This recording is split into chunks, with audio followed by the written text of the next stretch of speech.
Good afternoon and welcome to Election Brief. We're live on DSTV channel 421, GoTV channel 125, on all our social media platforms and around the world on myjoinline.com. Election Headquarters is brought to you by Petrosol, Platinum Energy, Energizing Dreams, the Chartered Institute of Management Accountants, and the American Institute of Certified Public Accountants, together as the Association of International Certified Professional Accountants. Also brought to you by Chopbox Technologies, a convenience service, and Youth Bridge Foundation, bridging the gap for positive youth development. My name is Faustina Savo. Please stay for details.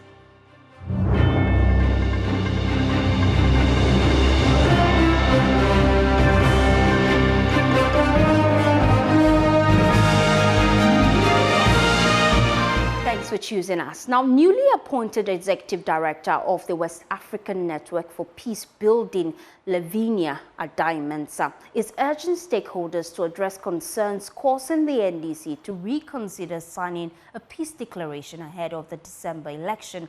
Speaking at Alisa Hotel on Tuesday evening after becoming the first female executive director of the peace building think tank in its 25-year history, she emphasized the importance of understanding the concerns of the NDC regarding the signing of a peace pact. She urged stakeholders to engage not only the top brass of both parties, but also the grassroots.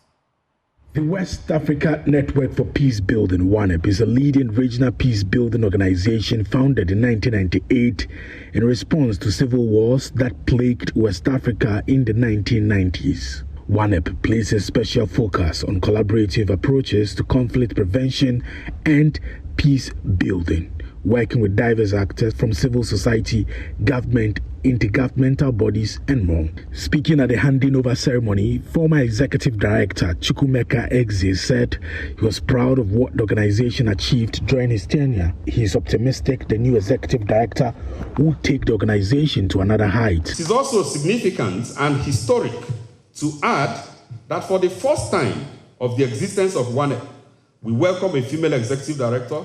At the time, the regional board is chaired by a female. A feat both achieved, not because they are women, but because they are extraordinarily qualified to provide leadership in WANEP at this moment.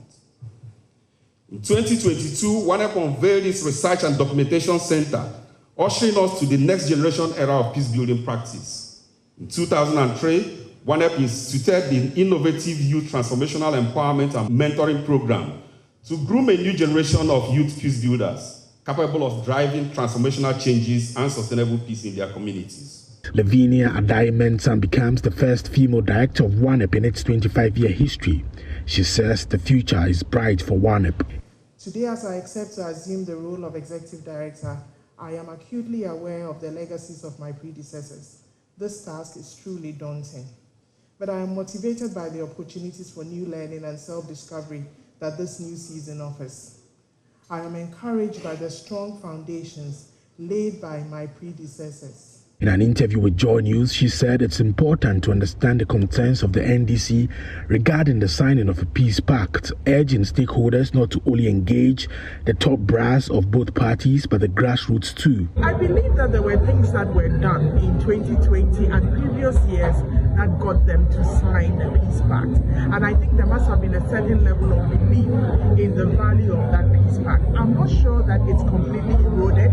That belief is completely eroded. I think it's important that in any form of engagement with these parties, that we recognize the positions they are coming from, but also continue to leverage on the goodwill that I believe exists at all levels, and really use that as the rallying point of getting positions to shift around some of these things. I think it's important that we talk about the concerns for which there are hesitations around signing a peace pact, but I want to believe that there's an overarching willpower to really see constructivism, and that will help hopefully lead us to sign that peace pact. Former Executive Director of WANEP, Mustapha Gbande, expressed confidence in ability to deliver. I could never have imagined that when you talk about WANEP 25 years, West Africa will be in the situation it is today, because we never dreamt that West Africa would be in. We thought we had turned the curve. and we had left the conflicts of the 90s and 2000s behind. But now we are confronted with new sets of challenges. Speaking on the sidelines of the event, Mustapha Gbande backed NDC chairman Johnson Nketiah's position regarding the signing of a peace pact ahead of the December elections, urging the Peace Council to call out individuals like Brian Champon by name. The chair of the National Democratic Congress has a point. Peace is not about pacification. Peace is about justice. And that's why we say another name for peace is justice. So what we need to do is to hold not only political actors, and that's why I don't want to look at it as NPP or NDC. I want to look at it as individuals who must be held accountable. Honorable Brian Champon, 3 times he talks about not handing over, and he repeats it each time by doubling down. The last one was that you can bend the sea, and none of his party people has come out to contradict him. So what are we talking about? So we must have the courage to call individuals to account, and that's why I'm happy with my Lord Bishop Matthew of the Diocese of Sunyani, who is the president of the Catholic Bishops' Conference. He called him out. Everybody who is a conscience of society should do that. There were solidarity messages from WANEP's partners. Yes, Chairman of the Peace Council, Reverend Dr. Ernest Edujimfi.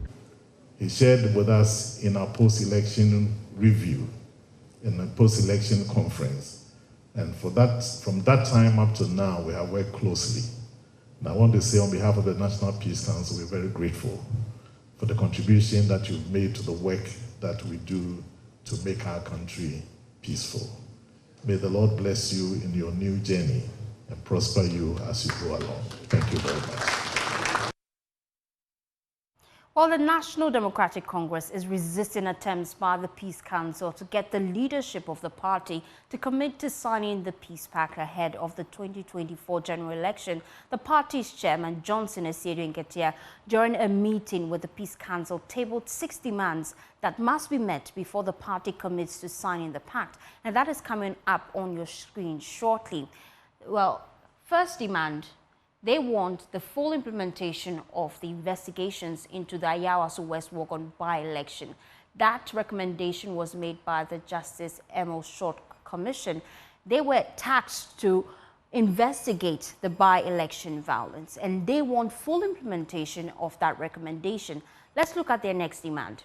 They want the initiation of prosecution for all instances of violence during the last election. Now, this includes the illegal printing of ballot papers. Immediate action, they say, is necessary to prevent a reoccurrence.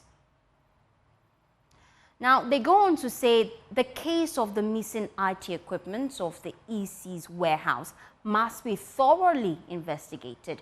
They say they strongly believe that these items are not missing. They question it. They say, where is the equipment, especially when suspects are apprehended? Our confidence in the EC has been severely shaken. Reassure us that nothing untoward is happening with our IT system.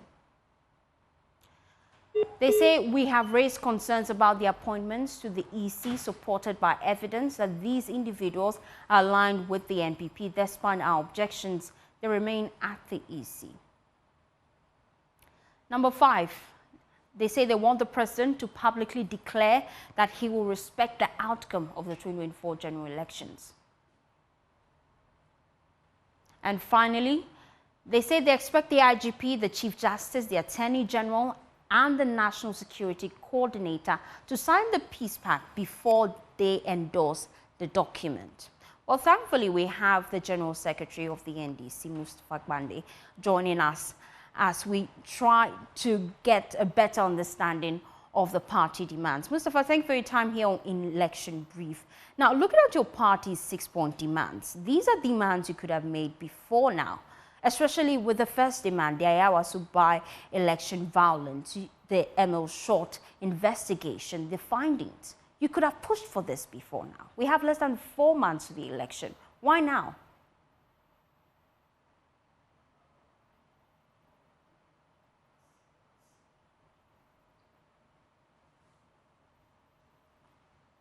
Mustapha, I can't seem to hear you clearly. You have to position rightly. I'm asking about your first demand. You want the full implementation of the findings of Emil Short Commission into the Ayawaso West Wuogon by-election. I'm concerned. Why are you pushing for this now? You had ample time. We have less than 4 months to the general election. Aren't you using the Peace Council to fight your battles? Me now? Mustapha Gbande, I'm hoping I can get clearer connection to you.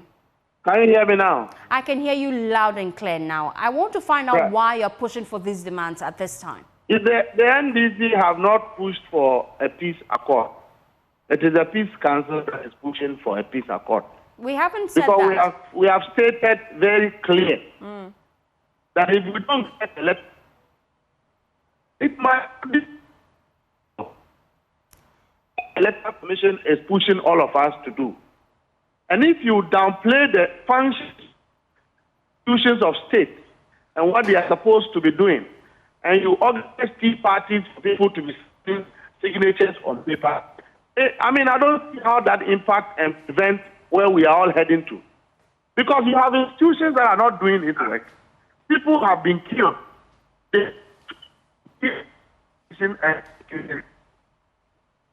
All right? You have the Electoral Commission, which is supposed to be enforcing the laws of the commission itself, making sure that it is organizing a peaceful election. It doesn't want to do that. What do you want the NDC to do? We are just prepared to ensure that at the voting day, they should do something wrong. Because we will not sit back and allow anybody to rig election, which is what the president and the government wants to do. And everybody is singing songs and dancing around the fire. We don't want to hold the president and his government responsible to ensure that there's a free and fair election. You cannot say the president wants to rig the election, Gbande. You don't have proof. The president of the Republic of Ghana wants to rig the election. You want the president to declare publicly that he would stand by the results of the 2024 general election. Even apart from the handing over, let me tell you, if Ghanaians vote for His Excellency John Dramani Mahama, President Akufo-Addo will hand over. He will. He would hand over. We just want state institutions to be allowed to do their work. Okay? What brought them into power is through election. What will exit them out of power will be through election. I think this option is better for all of us. If they can bring any option on, and Ghanaians are ready for that. Okay? If people are killed and there cannot be investigation, if the Electoral Commission is working as if it has become a palace, it chooses rules as and when it wants, then you can tell yourself that we are heading to chaos. Okay? And you're asking the NDC to be leading a peace accord when the MPP and government is busy doing what is wrong, and everybody is standing and looking at them. They will destroy this country. They will destabilize this country because we are not going to sit down and say that somebody should rig election and lead this country as a president. It's not going to happen. You have been signing peace pacts for some time now. What makes this election different for you to demand that the IGP, for example, the Chief Justice, the only election we are going should also sign a peace pact? This is the first time the Minister for Interior, Henry Korte, the BNI Director, and the Deputy IGP in charge of operations have met on how to rig election. That is why this election is very crucial. And they met with Gabi Azari-Ochedaku involved. And so this is not an ordinary election. At the time when the government has failed, yet continue to say that they will rig to be in power. They want us to turn our hands in despair and be sitting down and watch our own brothers rig the same medium through which they came to power. We cannot substantiate some of these claims you are making. So let's stick to the substantive issue. If you claim that there's a grand scheme to rig the election, the question now is, what is your proof? Our proof is that today, as we speak, you are aware that even this exhibition, the commission is doing it wrongly. It was only 3 days ago political parties got to see provisional voter register. As at 1 p.m. The following day, the exercise began. Does that meet common sense that we have been given a provisional register and the following day we haven't been able to peruse that register, yet we are going to be working? As we speak today, the Electoral Commission has opened a window of inclusion at the exhibition center without recourse to political parties. Is it not building chaos? Is it not building chaos? You have an interior minister who is recruiting people into security services illegally and without recourse to protest it. Is there not preparation for chaos? Where is their commitment to peace when they cannot allow systems and institutions, procedures to work effectively? You say you have lost confidence. 8 people were killed in a cold blood for President Akufo-Addo to become a president, and we can't investigate that and take on the corporate.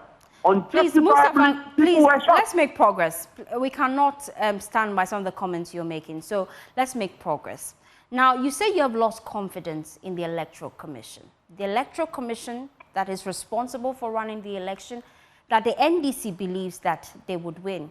Then why contest in the first place? We have confidence in the Electoral Commission. We just believe that they are being manipulated by government. We have confidence in the commission as a commission. The individuals sitting here can do the right thing, and they can also do the wrong thing. If they choose to do the right thing because all of us are reminding them and guiding them to do the right thing, we'll be at peace. So we still have confidence in the commission, but these are the manifested challenges that we have to deal with. The concern of many is that these demands are coming too little, too late. We have less than 4 months to the general election. Would the NDC reach a compromise? The NDC will go into the election without a peace pact. Okay? If the Peace Council has anything to do, it should go to the IGP and make sure that we define our election security properly. They should go to the Electoral Commission and make sure that the Electoral Commission is doing things well. The NDC won't do anything untoward until an illegality is about to happen. Then we will strike. We know they are recruiting people all over the places. We are not talking. We are not reacting. If you recruit people and you don't use them for the wrong thing, nobody is supposed to be afraid. But when you use them for the wrong reasons, we will measurably respond in accordance with which they abuse the power. We know that the Peace Pact technically is not legally binding, but it speaks to the party's commitment to ensuring peace before, during, and after the election. Would you consider signing it in spite of the fact that some of these demands have not been met for the sake of peace? Chairman's commitment and the conditions we have stated out. I believe that if they do the things that they are required to do, not the NDC asking them to do. First of all, the police are supposed to be investigating those murders. The Electoral Commission is supposed to be working effectively. If they begin to do their work, then there is an assurance that the right thing will be happening. Then let us all go to the table and talk about peace. But if, on the contrary, you're asking us to be signing a document when people are not committed to doing what the law mandates them to do, then you are preparing a table of chaos. It's better for individuals on that table to rather beef up themselves than go empty to go and get killed. I'm concerned about the impact to the base of the party. Aren't you silently empowering them to be violent? We are not. Those who are training people in military and security installations, are they not being violent? If there's anybody being violent, it's the president, his interior minister, and other security agencies, like what they want to use the deputy IGP in charge of operations for. We are only preparing to defend ourselves and protect the democracy. And that they should be reassured that if a wrong thing is done in this election, they will have themselves to blame. Nobody will be a president of Ghana out of a rigged election or a compromised procedures of election. It won't happen. We have stated that we will not wait for the wrong thing to happen for us to go and end up in court. Every issue about this election will be settled at the polling station. If they want, we should do the right thing. If they don't want, let them do the wrong thing. We are ready for it. Thank you, Mustapha Gbande. He's Deputy General Secretary of the NDC. Now, in the midst of growing tensions among political parties ahead of December election, the National Peace Council has moved to engage editors of media houses in Ghana. The aim is to look forward to proactive measures as the National Peace Council is alarmed about the unfolding events leading to the elections on the back of recent resistance by political parties to sign the Peace Pact and raising intemperate language. Now, the chairman of the National Peace Council, Reverend Dr. Edu Jemfi, said this year's election presents a significant challenge that will test the resilience of Ghana's democracy.